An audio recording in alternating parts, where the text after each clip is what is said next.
All right, y'all, this video is gonna show you how to shoot out of a saddle. If you just bought a saddle and you practice shooting out of it, which you do need to do, and it felt weird and you didn't really understand how to do it, or if you're thinking about getting a saddle and you wanna know how it works, this video is also for you, or any other reason you might have. This video is gonna show you how to shoot out of a saddle. All right, so now that I'm in my saddle, before I show y'all how to actually shoot out of it, I wanna show you some things that help me shoot out of it, like some settings, you could call it, on my saddle. These are all like personal preference, so you might like it a different kind of way. This is just how I like it. And the first thing would be my bridge.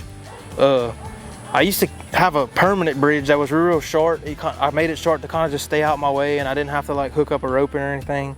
This one's a permanent bridge too, but it slides, so I can tighten it up when I'm walking in and loosen it when I hook up to my tether. And one thing that I found is having that short one, when I would go to turn like this, it would hit my knot right here and I wouldn't have as much movement. So I realized that having a really, really long bridge, I like a lot more. Another reason why I had a short bridge when I first started saddle hunting was because I'd rather have this one rope in my face, my tether, than these two big ropes, because it felt like I had more room. But come to find out, you know, it's worth it to have a long bridge so you can slide like this. Number two thing that I wanted to talk about is these little slide knots right here. You can slide this lower to the bottom and it puts more weight on your under your butt. And you can also slide at the top and put more weight like right here above your butt. I like it more where there's weight under my butt. And the reason I like that more is because it helps me with my knees. And my knees are a big deal. I didn't use my knees as much before. Using your knees, to me, helps you get way more shot opportunities. And also, you're secure to the tree here, and you're like really stable. So your shot should be very good. Like, you should not have, you know, you shouldn't shake as much as you would if you were standing up. All right, so now that I've showed y'all how I actually set up my saddle to perform these shots, I'm gonna show you how to actually take the shot now. So the way I'm gonna explain this is your strong side. This is your weak side. There's nothing you can't shoot in the saddle. So my left is my strong side, my right is my weak side, because I pull my bow back with my right hand. If I pulled it back with my left hand, it would be the opposite. So you want to set up where you think the deer is going to be, and you want that to be on your strong side. So like I showed y'all, I like the tension, to move the tension down here to where it's under my butt, and that helps me put my knees on the tree, which I think helps you take a way better shot. So this is how you would take that shot, with your knee on the tree. And you can get all this. And you could also do the same thing without your knee on the tree. You can overlap your strong side shot into your weak side if you put a stick. If you have a stick where you don't need to get the extra height, and you can put a stick next to your platform, you can put your foot on your stick, knee on the tree, and you could overlap into your weak side, which helps a lot because you don't have to move into that weak side. So now to show y'all weak side shot number one, we have two weak side shots. Weak side shot number one is what I see most people on YouTube do. Number two, I haven't really seen that many people do. Maybe I don't watch enough YouTube.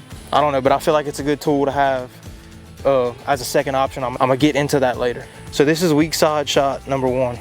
You wanna take your tether like this, and you're gonna put it on your shoulder, and you can lean out like that, and you can also tighten it. Might have mine too loose. I had mine loose because I was using my knees, but you can lean on that and you're pretty secure up here, and you can get all your weak side like this. And over here where I'm aiming now is where, when I had my stick, I could overlap into my weak side, so I really could just go there instead of having to come to this. But what's bad about this is the motion that it takes to get to here. And I also don't like the idea of turning your back towards the deer, because if it's coming over here, you have to turn your back towards the deer, and you're taking your eye off of it, and you don't know if he's looking at you or what. So something I practice and I like to keep in my tool belt, I like to call it, is a second weak side shot, kind of like a backup plan or plan A. And that's where you would take your bow off the tree and you'd bring it over And like I said earlier, with your bridge, your long bridge, you can turn like this and you can shoot a lot of, not all your weak side, but most of your weak side. And it's a lot quicker and there's less movement.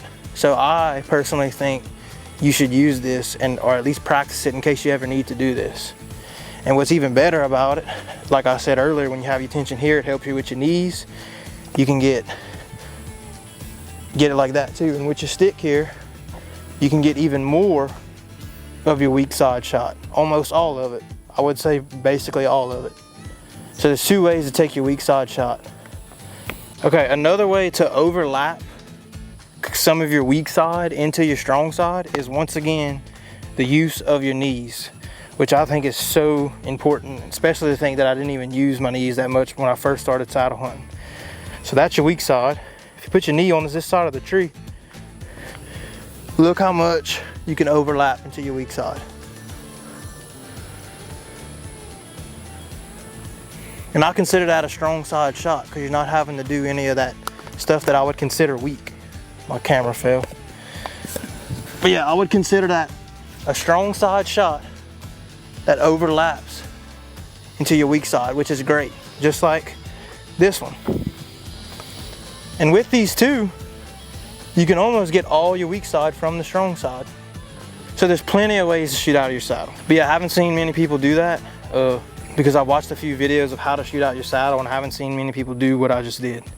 So again, your strong side shot with your knee, without the stick, with the stick.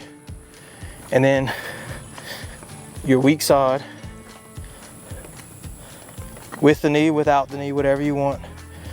And then your weak side, your other weak side. Which, if you can get into this position, it's better. It really is. But I just think what's weak or what's a disadvantage about this position is getting into it. But yeah, that's how to shoot out of your saddle. Hopefully that helps.